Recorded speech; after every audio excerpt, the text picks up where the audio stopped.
Good morning, welcome back to my channel. ಎಲ್ಲರೂ ಹೇಗಿದ್ದೀರಿ? I hope ನೀವೆಲ್ಲರೂ ಚೆನ್ನಾಗಿದ್ದೀರಿ ಅಂತ ಅಂದ್ಕೊಳ್ತಾ ಇದ್ದೀನಿ. ನಾನು ಕೂಡ ತುಂಬಾ ಚೆನ್ನಾಗಿದ್ದೀನಿ.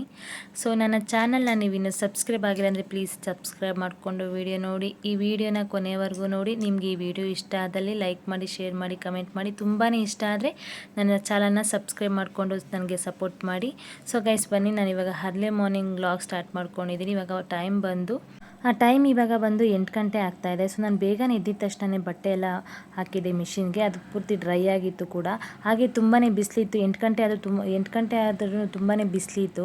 ಸೊ ಬೇಗನೆ ಒಣಗಾಕ್ಬಿಡೋಣ ಅಂದ್ಬಿಟ್ಟು ಒಣಗಾಕ್ತಾ ಇದೆ. ಯಾಕಂದರೆ ತಿಂಡಿ ಮಾಡಬೇಕಿತ್ತಲ್ಲ, ತುಂಬಾ ನನಗೆ ಬೆಳಗ್ಗೆ ಬೇಗ ಎದ್ದಿದ ತಕ್ಷಣ ತುಂಬಾ ಹೊಟ್ಟೆ ಹಸಿವಾಗುತ್ತೆ. ಸೊ ಹಾಗಾಗಿ ಒಣಗಾಕ್ಬಿಟ್ಟು ಹಾಗೆಯೇ ನನ್ನ ಮಗಳು ಕೂಡ ಕುತ್ಕೊಂಡು ಫೋನೇನೋ ಗೇಮೇನೋ ಆಡ್ತಾ ಕೂತಿದ್ಲು. ಸೊ ಅವಳಿಗೋಸ್ಕರ ಏನಾದರೂ ತಿಂಡಿ ಮಾಡೋಣ ಅಂದ್ಬಿಟ್ಟು ಯೋಚನೆ ಮಾಡ್ತಾಯಿದ್ದೆ. ಸೊ ಹಾಗಾಗಿ ನನ್ನ ಮಗಳು ದೋಸೆ ತಿನ್ನೋದಿಲ್ಲ, ಪ್ಲೈನ್ ದೋಸೆ ತಿನ್ನೋದಿಲ್ಲ.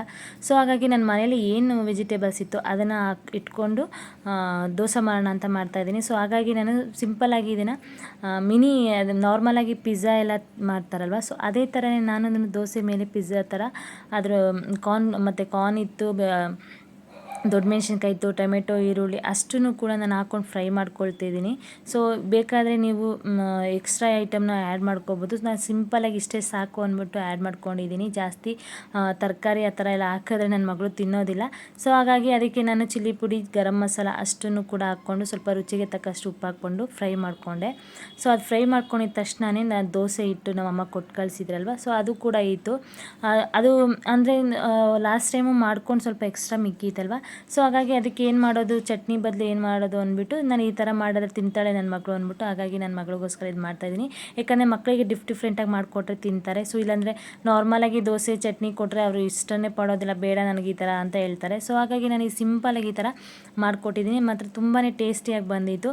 ಸೊ ಇದ್ರ ಮೇಲೆ ಚೀಸು, ಬಟರು ಆ ಥರ ಎಲ್ಲ ಹಾಕೋಬೋದು. ಬಟ್ ನನ್ನ ಮಗಳಿಗೆ ಚೀಸು ಬಟರ್ ಹಾಕಿದ್ರೆ ಅವಳಿಗೆ ಕೆಮ್ಮು ಜಾಸ್ತಿ ಆಗುತ್ತೆ, ಕಫ ಕೂಡ ಆಗುತ್ತೆ. ಹಾಗಾಗಿ ಹುಷಾರು ತಪ್ಪಿಡ್ತಾಳೆ ಅಂದ್ಬಿಟ್ಟು ನಾನು ಹಾಕಿಲ್ಲ.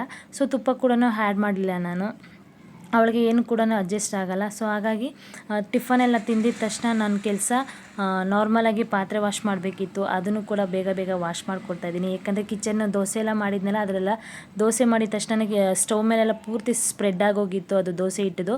ಸೊ ಹಾಗಾಗಿ ನಾನು ಸ್ಟವೆಲ್ಲ ಫಸ್ಟು ಕ್ಲೀನ್ ಮಾಡಿಕೊಂಡು ಏನೇನು ವಾಶ್ ಮಾಡೋದಿತ್ತು ಪಾತ್ರೆ ಎಲ್ಲ ಅದನ್ನೆಲ್ಲ ಕ್ಲೀನಾಗಿ ಒಂದೇ ಸಲ ಹಾಕ್ಕೊಂಡು ಪಾತ್ರೆ ವಾಶ್ ಮಾಡ್ತಾಯಿದ್ದೀನಿ. ನಾನು ಸ್ವಲ್ಪ ಇಟ್ಕೊಂಡು ವಾಶ್ ಮಾಡ್ತಿದ್ದೆ. ಬಟ್ ಜಾಸ್ತಿ ಪಾತ್ರೆ ವಾಶ್ ಇರೋದ್ರಿಂದ ನಾನೆಲ್ಲ ಜಾಸ್ತಿ ಸಿಂಕಿಗೆ ಹಾಕ್ಕೊಂಡು ಫುಲ್ ಸ್ಟೋರ್ ಮಾಡಿಕೊಂಡು ವಾಶ್ ಮಾಡ್ತಾಯಿದ್ದೀನಿ. ಸೊ ಲಾಸ್ಟಲ್ಲಿ ಕ್ಲೀನಾಗಿ ಪೂರ್ತಿ ಫುಲ್ಲು ಸೆಲ್ಫೆಲ್ಲ ಒರೆಸ್ಕೊತಾ ಇದ್ದೀನಿ. ನಾನು any time daily 2 times 3 times ಈ ಥರ ಏನೋ ಪಾತ್ರೆ ಏನಾದರೂ ವಾಶ್ ಮಾಡಿದ್ರೆ ಕ್ಲೀನಾಗಿ ಇದೇ ಥರನೇ ಉಜ್ಕೊಬಿಡೋದು. ನಾನು ಪೆಂಡಿಂಗ್ ಏನು ಇಟ್ಕೊಳ್ಳೋದಿಲ್ಲ ಈ ಥರ ಎಲ್ಲ. ನನಗೆ ಅದು ಜಾಸ್ತಿ ನೊಣ ಥರ ಬರುತ್ತೆ, ಸೊಳ್ಳೆ ಥರ ಎಲ್ಲ ಬರುತ್ತೆ. ಹಾಗಾಗಿ ನಾನು ಅದು ಸ್ವಲ್ಪ ಕ್ಲೀನಾಗಿ ಇಟ್ಕೊಳ್ಳೋಕ್ಕೆ ನನಗೆ ಇಷ್ಟಪಡ್ತೀನಿ. ಸೊ ಹಾಗೆಯೇ ಹಸ್ಬೆಂಡ್ ಕೂಡ ಮನೆಗೆ ಬಂದರು. ಸೊ ಅವ್ರಿಗೆ ಏನಾದರೂ ತಣ್ಣಗಿರೋದು ಕೊಡು ಅಂತ ಕೇಳ್ತಾಯಿದ್ರು. ಸೊ ನನ್ನ ಮಗಳಿಗೂ ಕೂಡ ಟಿಫನ್ ಆಗಿತ್ತಲ್ವ, ಮಧ್ಯಾಹ್ನಕ್ಕೆ ಏನಾದರೂ ಮಾಡೋಣ ಅಂದ್ಬಿಟ್ಟು ಯೋಚನೆ ಮಾಡ್ತಾಯಿದ್ದೆ. ಸೊ ಹಾಗೆಯೇ ನಾನು ನೈಟೇನ ಜ್ಯೂಸ್ ಮಾಡೋಣ ಅಂತ ಅಂದ್ಕೊಂಡೆ. ಬಟ್ ಸಡನ್ನಾಗಿ ನನಗೆ ಇವಾಗ ಏನಾದರೂ ಮಾಡೋಣ ಅಂದ್ಬಿಟ್ಟು ನಾನು ಡ್ರೈ ಫ್ರೂಟ್ಸ್ ಎಲ್ಲ ಇತ್ತು. ಸೊ ಡ್ರೈ ಫ್ರೂಟ್ಸ್ ಜೊತೆಗೆ ನಾನು ಡ್ರೈ ಫ್ರೂಟ್ಸ್ ಏನೇನು ಹಾಕ್ಕೊಂಡಿದ್ದೀನಿ ಅಂದರೆ ನಾನು ಗೋಡಂಬಿ, ಬಾದಾಮಿ, ದ್ರಾಕ್ಷಿ, ಪಿಸ್ತಾ ಮತ್ತು ನಾರ್ಮಲಾಗಿ ನಟ್ಸು ಅದೆಲ್ಲ ಹಾಕ್ಕೊಂಡಿದ್ದೀನಿ. ಬೇಕಾದರೆ ಇನ್ನೂ ಎಕ್ಸ್ಟ್ರಾ ನೀವು ಐಟಮ್ ಹಾಕ್ಕೋಬೋದು, ಖರ್ಜೂರ ಅದೆಲ್ಲ ಹಾಕ್ಕೋಬೋದು. ಸೊ ನಾನು ಹಾಗಾಗಿ ಅಂದರೆ ಮನೇಲಿ ಇರೋದು ಏನಿತ್ತು ಐಟಮ್ಮು ಡ್ರೈ ಫ್ರೂಟ್ಸು ಅದನ್ನು ಹಾಕ್ಕೊಂಡು ಮಾಡ್ತಾಯಿದ್ದೀನಿ. ಸೊ ಹಾಗೆಯೇ ನಾನು ನೈಟೇ ಚಿಯಾ ಸೀಡ್ಸ್ನ ನೆನೆಸಿಟ್ಕೊಂಡಿದ್ದೆ ಮತ್ತು ಗೋಂದು ಕೂಡ ನೆನೆಸಿಟ್ಕೊಂಡಿದ್ದೆ. ಇದು ಬಂದು ಸಮ್ಮರ್ಗೆ ತುಂಬ ಅಂದರೆ ತುಂಬ ಒಳ್ಳೆಯದು, ಹೆಲ್ತ್ಗೆ ತಂಪು ಕೂಡ. ಇದು ಬಾಡಿ ಹೀಟ್ ಆಗಿರೋರಿಗೆ ಇದು ತುಂಬ ಹೆಲ್ಪ್ಫುಲ್ ಆಗುತ್ತೆ. ಸೊ ಇದನ್ನು ಮನೇಲಿ ಕೂಡ ಟ್ರೈ ಮಾಡಿ. ನನಗೂ ಕೂಡ ಬಾಡಿ ತುಂಬ ಹೀಟು. ಸೊ ಹಾಗಾಗಿ ನಾನು ಬಟ್ಟೆ ಹೊಲಿಯೋದ್ರಿಂದ, ಹೂವು ಕಟ್ಟೋದ್ರಿಂದ ನನಗೆ ಈ ಬಾಡಿ ಹೀಟ್ ಆಗುತ್ತೆ ಅಂದ್ಬಿಟ್ಟು ನಾನು ಈ ಥರ ಟ್ರೈ ಮಾಡ್ಕೊಂಡಿದ್ದೀನಿ. ನಾನು ಲಿಮಿಟಲ್ಲಿ ಹಾಲು ಎಷ್ಟು ಬೇಕೋ ಅಷ್ಟು ಹಾಕ್ಕೊಂಡು ಶುಗರ್ ಹಾಕ್ಕೊಂಡು ಗ್ರೈಂಡ್ ಮಾಡಿಕೊಂಡು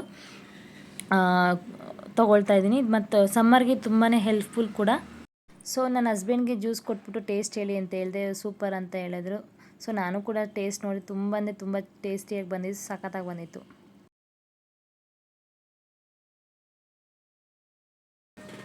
ಗೈಸ್ ಫಸ್ಟ್ 1 ಗ್ಲಾಸ್ ಕುಡಿದು ಆನಂತರ ಸೆಕೆಂಡ್ ಗ್ಲಾಸ್ ಕುಡಿತಾ ಇದ್ದೀನಿ. ಅವ್ರು ಚೆನ್ನಾಗಿದೆ, ಸೂಪರ್ ಆಗಿದೆ ಗೈಸ್. ಇದೇ ಥರ ನೀವು ಟ್ರೈ ಮಾಡಿ ಒಂದ್ಸಲ. ಇದು ಫಸ್ಟ್ ಟೈಮ್ ನಾನು ಟ್ರೈ ಮಾಡ್ತಿರೋದು.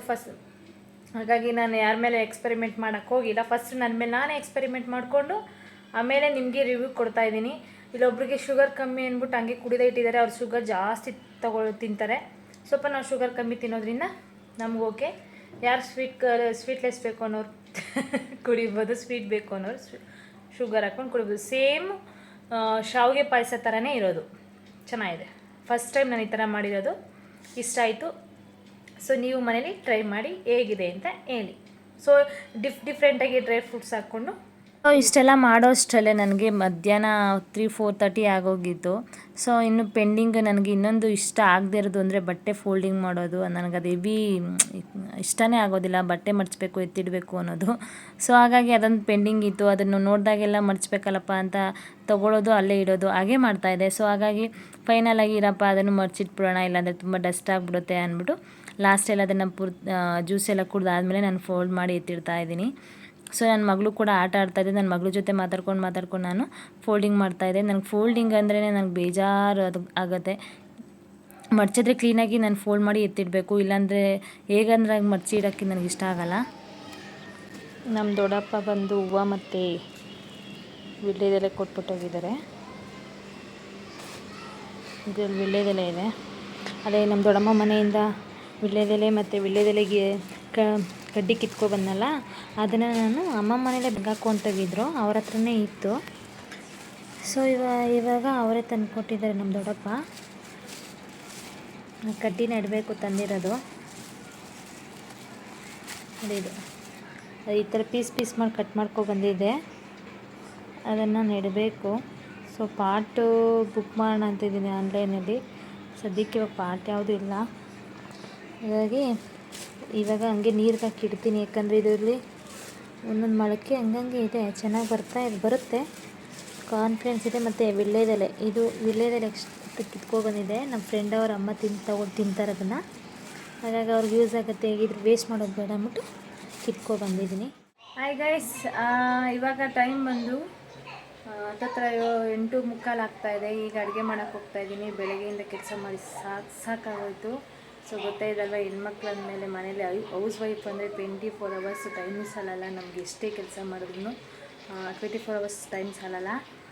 ಇನ್ನೂ 48 hours ಟೈಮ್ ಬೇಕಾಗತ್ತೆ. ಮಾಡ್ತಾನೆ ಇರೋದೆ.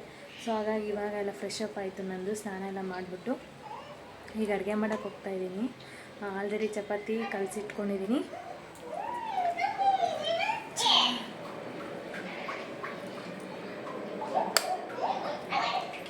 ಸೊ ನಾನು ಆಲ್ರೆಡಿ ಚಪಾತಿ ಕಲಸಿಟ್ಟಿದ್ದೀನಿ. ಮತ್ತು ನಮ್ಮ ಲೋಕೇಶ್ ಅವರು ಬೀಟ್ರೂಟ್ ತುರಿದಿಟ್ಟಿದ್ದಾರೆ. ಇದು ಹಂಗಂಗೆ ಇಟ್ಟಿದ್ದಾರೆ ತುರಿದ್ಬಿಟ್ಟು. ಸೊ ಬೀಟ್ರೂಟ್ ತುರಿದಿಟ್ಟಿದ್ದಾರೆ. ಸೊ ನಾನು ಸ್ನಾನ ಮಾಡೋಕ್ಕೆ ಮುಂಚೆನೇ ಹೋಗಿ ಚಪಾತಿ ಕಲಸಿಟ್ಬಿಟ್ಟು ಹೋಗಿದೆ. ಈಗ ಚಪಾತಿ ಅರಿಬೇಕು, ಬೀಟ್ರೂಟ್ ಪಲ್ಯ ಮಾಡಬೇಕು. ಪಲ್ಯ ಮಾಡಿಬಿಟ್ಟು ತಿಂಡಿ ಏನಕ್ಕೆ ಬರುತ್ತೆ. ಸೊ ಮಳೆ ಬರ್ತಾಯಿದೆ ನೋಡಿ, ತಣ್ಣಗೆ ಬೀಸ್ತಾ ಇದೆ ನೋಡಿ, ಕಾಣಿಸ್ತಾ ಇಲ್ಲ, ಮಳೆ ಬರ್ತಾ ಇದೆ. ಈಗ ಸ್ಟಾರ್ಟ್ ಆಗಿದೆ ಮಳೆ, ಜೋರು ಬರ್ತಾ ಇದೆ, ಸರಿಯಾಗಿ ಗಾಳಿ ಇಲ್ಲ. ಇವಾಗ ಮಳೆ ಬರ್ತಾ ಇದೆ. ಇನ್ನು ನೋಡಿ ಇವಾಗ ಅದನ್ನು ಅಷ್ಟೆಲ್ಲ ಪಾತ್ರೆ ಎಲ್ಲ ಒಂದು ಪಾತ್ರೆ ಇಲ್ದಂಗೆ ವಾಶ್ ಮಾಡಿಟ್ಟಿದ್ದೆ. ಆಲ್ರೆಡಿ ತಿರ್ಗಾ ಮತ್ತೆ ಪಾತ್ರೆ ಆಗಿದೆ. ಒಂದೇ ಸಲ ನೈಟ್ ತೊಳೆದ್ಬಿಟ್ಟು ಕ್ಲೀನ್ ಮಾಡ್ಕೊಂಡ್ಬಿಡ್ತೀನಿ. ಸದ್ಯಕ್ಕೆ ಕ್ಲೀನಾಗಿದೆ. ಈ ಮಟ್ಟಿಗೆ ಕಿಚನ್ ಇದೆ, ನೋ ಪ್ರಾಬ್ಲಮ್. ಈಗ ಪಲ್ಯ ಮಾಡಿದಾಗ ಇನ್ನೂ ಗಲೀಜಾಗುತ್ತೆ. ನಾನು ಚಪಾತಿ ಜೊತೆ ನೆಂಚ್ಕೊಳ್ಳೋಕ್ಕೆ ಬೀಟ್ರೂಟ್ ಪಲ್ಯ ಮಾಡ್ತಾಯಿದ್ದೀನಿ. ಸೊ ನಾನು ಬೀಟ್ರೂಟ್ ಪಲ್ಯ ಸಿಂಪಲಾಗೆ ಮಾಡ್ಕೊಳ್ತೀನಿ. ಆ ಒಗ್ಗರಣೆಗೆ ಅಂತ ನಾನು ಈರುಳ್ಳಿ ಎಲ್ಲ ಕಟ್ ಮಾಡ್ಕೊಳ್ತಾ ಇದ್ದೀನಿ. 2 ಈರುಳ್ಳಿ ಕಟ್ ಮಾಡ್ಕೊಳ್ತೀನಿ. ಹಾಗೆ ನಾನು ಹಸಿಮೆಣ್ಸಿನ್ಕಾಯಿ ಯೂಸ್ ಮಾಡಲ್ಲ, ಸ್ವಲ್ಪ ಅದು ಖಾರ ಇರುತ್ತೆ, ಸ್ವಲ್ಪ ಗ್ಯಾಸ್ಟ್ರಿಕ್ ಆಗುತ್ತೆ ಅಂತ ನಾನು ಹಸಿಮೆಣ್ಸಿನ್ಕಾಯಿ ಯೂಸ್ ಮಾಡಲ್ಲ. ನನಗೆ ಸ್ವಲ್ಪ ಖಾರ ಐಟಮ್ ಎಲ್ಲ ಕಮ್ಮಿ ತಿಂತೀನಿ. ನಾನು ಇವಾಗ ಬೀಟ್ರೂಟ್ ಪಲ್ಯ ಮಾಡ್ಕೊಳ್ಳೋಕ್ಕೆ ನಾನು ಆಲ್ರೆಡಿ ಏನೇನು ಬೇಕೆಲ್ಲ ರೆಡಿ ಮಾಡಿ ಇಟ್ಕೊಂಡಿದ್ದೀನಿ. ನಾನು ಬೀಟ್ರೂಟ್ ಪಲ್ಯ ಮಾಡ್ಕೊಳ್ಳೋ 1 ಈರುಳ್ಳಿ ತೊಗೊಂಡಿದ್ದೀನಿ, 5-6 ಒಣಮೆಣ್ಸಿನ್ಕಾಯಿ ತೊಗೊಂಡಿದ್ದೀನಿ, ಮತ್ತು ಕರಿಬೇವು ತೊಗೊಂಡಿದ್ದೀನಿ, ಹಾಗೆ ಕೊತ್ತಂಬರಿ ಸೊಪ್ಪು ಲಾಸ್ಟಲ್ಲಿ ಅದು ಬೆಂದಾದ್ಮೇಲೆ ಅಂದರೆ ಲಾಸ್ಟಲ್ಲೆಲ್ಲ ಬೀಟ್ರೂಟ್ ಪಲ್ಯ ಆದಮೇಲೆ ಮೇಲೆ ಹಾಕ್ಕೊಳ್ಳೋಕ್ಕೆ. ಹಾಗೆ ಒಗ್ಗರಣೆಗೆ ಕಡಲೆಬೇಳೆ ಉದ್ದಿನಬೇಳೆ ಹಾಕ್ಕೊಂಡಿದ್ದೀನಿ. ಇಷ್ಟೇ ನಾನು ಹಾಕ್ಕೊಳ್ಳೋದು.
ಸೊ ನಾನಿವಾಗ ಚಪಾತಿನ ಹರ್ಕೊಳ್ತಾ ಇದ್ದೀನಿ. ನಾವು ಚಪಾತಿ ಹಿಟ್ಟನ್ನ ಯಾವ ಥರ ಕಲಸಿ ಚೆನ್ನಾಗಿ ನಾದಿರ್ತೀವೋ ಆ ಪ್ರೊಸೆಸ್ಸಲ್ಲಿ ಚಪಾತಿ ಚೆನ್ನಾಗಿ ಬರುತ್ತೆ, ಸಾಫ್ಟಾಗಿ ಬರುತ್ತೆ. ಸೊ ನಾವು ನಾರ್ಮಲಾಗಿ ಸಿಂಪಲಾಗಿ ನಾದ್ಬಿಟ್ಟು ಇಟ್ಬಿಟ್ರೆ ಅದು ಮಂದಕ್ಕೆ ಬರುತ್ತೆ. ಹಾಗಾಗಿ ನಾವು ಚೆನ್ನಾಗಿ ಫಸ್ಟು ನೀರಲ್ಲಿ ಚೆನ್ನಾಗಿ ಕಲಿಸ್ಕೊಂಡು ಕ್ಲೀನಾಗಿ ನಾದ್ಕೋಬೇಕು ಹಿಟ್ಟು. ಆ ನಂತರ ನಮಗೆ ಎಷ್ಟು ಲಿಮಿಟಲ್ಲಿ ಬೇಕೋ ಅಷ್ಟು ಕ್ವಾಂಟಿಟಿಗೆ ನಾವು ಎಣ್ಣೆ ಹಾಕ್ಕೊಂಡು ಚೆನ್ನಾಗಿ ನಾದ್ಕೊಂಡಷ್ಟು ತುಂಬಾ ಸಾಫ್ಟಾಗಿ ಅಂದರೆ ಸಾಫ್ಟಾಗಿ ಬರುತ್ತೆ. ಮಕ್ಕಳಿಗೆ ಏಕೆಂದರೆ ಗೊತ್ತಿರುತ್ತೆ, ಮಕ್ಕಳು ತಿನ್ನಿಸ್ಬೇಕಾದ್ರೆ ಚಪಾತಿ ತುಂಬ ಸಾಫ್ಟಾಗಿ ಬರಬೇಕು. ಹಾಗಾಗಿ ನಾನು ಚಪಾತಿ ಹಿಟ್ಟು ಚೆನ್ನಾಗಿ ನಾದ್ಕೊಂಡು ಹರ್ಕೊಳ್ತಾ ಇದ್ದೀನಿ.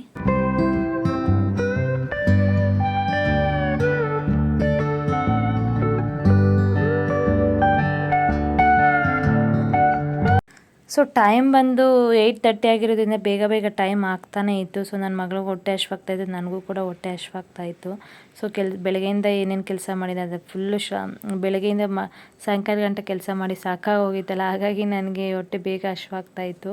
ಸೊ ಹಾಗೇನೆ ನಾನು ಬೇಗನೆ ಒಂದು ಕಡೆ ಚಪಾತಿ ಹರ್ಕೊಂಡು, ಒಂದು ಕಡೆ ಪಲ್ಯ ನೋಡಿಕೊಂಡು, 2 ಕಡೆನೂ ಮೇಂಟೈನ್ ಮಾಡಿಕೊಂಡು ಹರಿತಾ ಇದ್ದೆ. ಬೇಗ ನನಗೆ ಇನ್ನೊಂದು ಏನು ಅಂದರೆ, ಒಬ್ಬೊಬ್ಬರು ಒಂದೊಂದು ಥರ ಮಾಡ್ತಾರೆ. ಚಪಾತಿ ಹಿಟ್ಟನ್ನ ಮೊದಲೇ ಹರ್ಕೊಂಡು ಇಟ್ಕೊಂಡು ಬೇಯಿಸ್ತಾರೆ. ಸೊ ನಾನು ಹಂಗೆ ಸ್ಟಾರ್ಟಿಂಗ್ ಮಾಡಿದೆ. ಸೊ ನನಗೆ ಅಡ್ಜಸ್ಟ್ ಆಗೋಲ್ಲ ಆ ಥರ ಎಲ್ಲ ಇಟ್ಕೊಂಡು ಚಪಾತಿ ಬೇಗನೆ ಹರ್ಕೊಂಡು ಆಮೇಲೆ ಬೇಯಿಸಿದ್ರೆ ನನಗೆ ಇಷ್ಟ ಆಗೋಲ್ಲ. ನನಗೇನಿದ್ರು ಅಲ್ಲೇ ಹರ್ಕೊಂಡು ಅಲ್ಲೇ ಚಪಾತಿ ಮಾಡ್ತಾಯಿದ್ದೆ ನನಗೆ ಫ್ರೆಶ್ ಅನಿಸುತ್ತೆ. ಸೊ ಹಾಗಾಗಿ ನಾನು ಅಲ್ಲೇ ಹರ್ಕೊಂಡು ಅಲ್ಲೇ ಚಪಾತಿ ಮಾಡ್ತಾಯಿದ್ದೆ. ಸೊ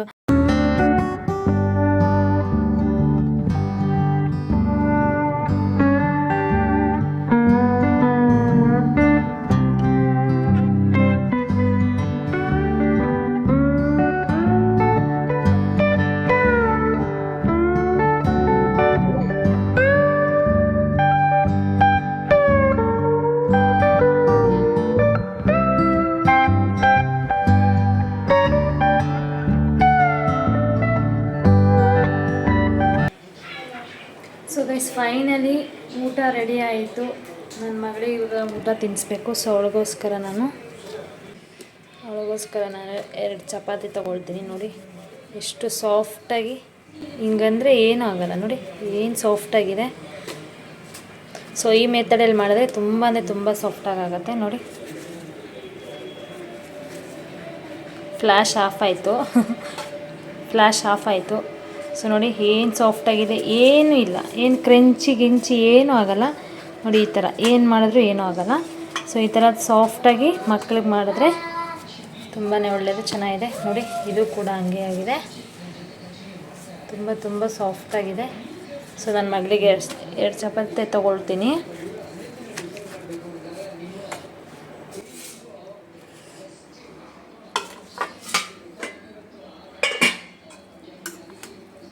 ಸೊ ಅವಳು ಪಲ್ಯ ತಿನ್ನೋದೇ ಇಲ್ಲ. ನೋಡಬೇಕು, ಹಿಂಸೆ ಮಾಡಿ ತಿನ್ನಿಸ್ಬೇಕು. ಅದೇ ದೊಡ್ಡ ಟಾಸ್ಕು ನನಗಿವಾಗ.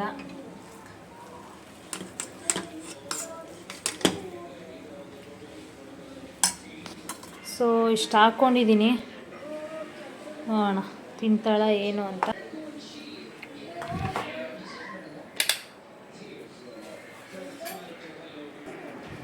ಪಾಪ ಲವ್ ತಿನ್ಬನ್ನಿ. ಏನು ಹಿಂಗೆ ಕೂತಿದ್ಯಾ? ಸರಿ ಕೂತ್ಕೋ. ಏನು ಹಿಂಗೆ ಕೂತಿದ್ಯಾ? ಊಟ ಮಾಡಿ ಬನ್ನಿ.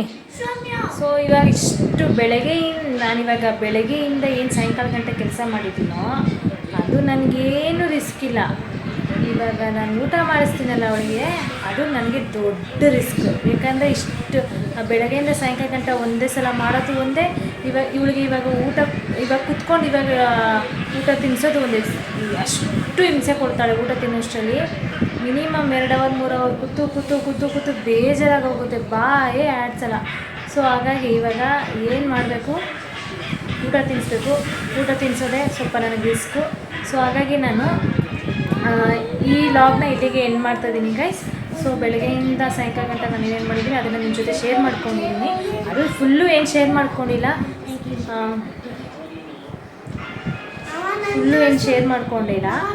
ಅಲ್ಲಿ ಇಲ್ಲಿ ಸಣ್ಣ ಪುಟ್ಟ ಕ್ಲಿಪ್ನ ತೊಗೊಂಡಿದ್ದೀನಿ. ಸಣ್ಣ ಪುಟ್ಟ ಕ್ಲಿಪ್ ತೊಗೊಂಡು ನಿಮ್ಮ ಜೊತೆ ಶೇರ್ ಮಾಡ್ಕೊಂಡಿದ್ದೀನಿ. ಸೊ ಈ ವಿಡಿಯೋ ನಿಮ್ಗೆ ಇಷ್ಟ ಆಗಿದೆ ಅಂತ ಭಾವಿಸ್ತೀನಿ. ಸೊ ಇಷ್ಟ ಆಗಿದೆ ಒಂದು ಲೈಕ್, ಶೇರ್, ಕಮೆಂಟ್ಸ್ ಮಾಡಿ. ಸೊ ಹಾಗೆ ನನ್ನ ಚಾನಲ್ನ ನೀವೇನು ಸಬ್ಸ್ಕ್ರೈಬ್ ಆಗಿರಲಿ ಪ್ಲೀಸ್ ಸಬ್ಸ್ಕ್ರೈಬ್ ಮಾಡಿಕೊಂಡು ವೀಡಿಯೋ ನೋಡಿ ಅಂತ ನಾನು ನಿಮ್ಮನ್ನ ಕೇಳ್ಕೊಳ್ತೀನಿ. ಸೊ ನಿಮ್ಮ ಸಪೋರ್ಟು ನನಗೆ ಸದಾ ಬೇಕು. ಸೊ ಹೀಗೆ ನನಗೆ ಸಪೋರ್ಟ್ ಮಾಡ್ತಾಯಿರಿ. ಇನ್ನೂ ಡಿಫ್ರೆಂಟಾಗಿ ನಾನು ವ್ಲಾಗ್ ಮಾಡಬೇಕು ಅಂತ ಅಂದ್ಕೊಂಡಿದ್ದೀನಿ. ಸೊ ನಿಮ್ಮ ಸಪೋರ್ಟ್ ಇದ್ದರೆ ಮಾತ್ರ ಮಾಡೋಕ್ಕಾಗುತ್ತೆ, ಇಲ್ಲಾಂದರೆ ಇಲ್ಲ. ಹಾಗಾಗಿ ಬೇಗ ಬೇಗ ನನ್ನ ಚಾನಲ್ನ ಸಬ್ಸ್ಕ್ರೈಬ್ ಮಾಡ್ಕೊಳ್ಳಿ, ಓಕೆನಾ? ಸೊ ಹೇಳು ಮಗಳೇ. ಸರಿ, ನೀನು ಗೇಮ್ ಆಡ್ವಿ. ಇವಾಗ ಏನು ಹೇಳು, ಲಾಗಿಗೆ ಏನು ಹೇಳ್ತೀನಿ ಅಂದಲ್ಲ. ನನ್ನ ಚಾನಲ್ ಸಬ್ಸ್ಕ್ರೈಬ್ ಮಾಡ್ಕೊಳ್ಳಿ ಪ್ಲೀಸ್. ಸೊ ಈ ವಿಡಿಯೋನ ನಾವು ಇಲ್ಲಿಗೆ ಮುಗಿಸ್ತಾ ಇದ್ದೀವಿ. ಈ ವಿಡಿಯೋನ ನಾವು ಮುಗಿಸ್ತಾ ಇದ್ದೀವಿ. ನೆಕ್ಸ್ಟ್ ವಿಡಿಯೋದಲ್ಲಿ ಸಿಗ್ತೀವಿ. ಅಲ್ಲಿವರೆಗೂ bye bye, good night. Bye bye, good night. So ಆಮೇಲೆ ಚಾನಲ್ನ ಪ್ಲೀಸ್ ಸಬ್ಸ್ಕ್ರೈಬ್ ಮಾಡ್ಕೊಳ್ಳಿ, ಮರಿಬೇಡಿ. Thank you. Bye bye. Subscribe ಮಾಡ್ಕೊಳ್ಳಕ್ಕೆ. Okay, bye bye, good night. Okay guys, bye bye, good night, see you, tata. Next ವಿಡಿಯೋದಲ್ಲಿ ಸಿಗ್ತೀವಿ. ಅಲ್ಲಿವರೆಗೂ bye ಬಾಯ್.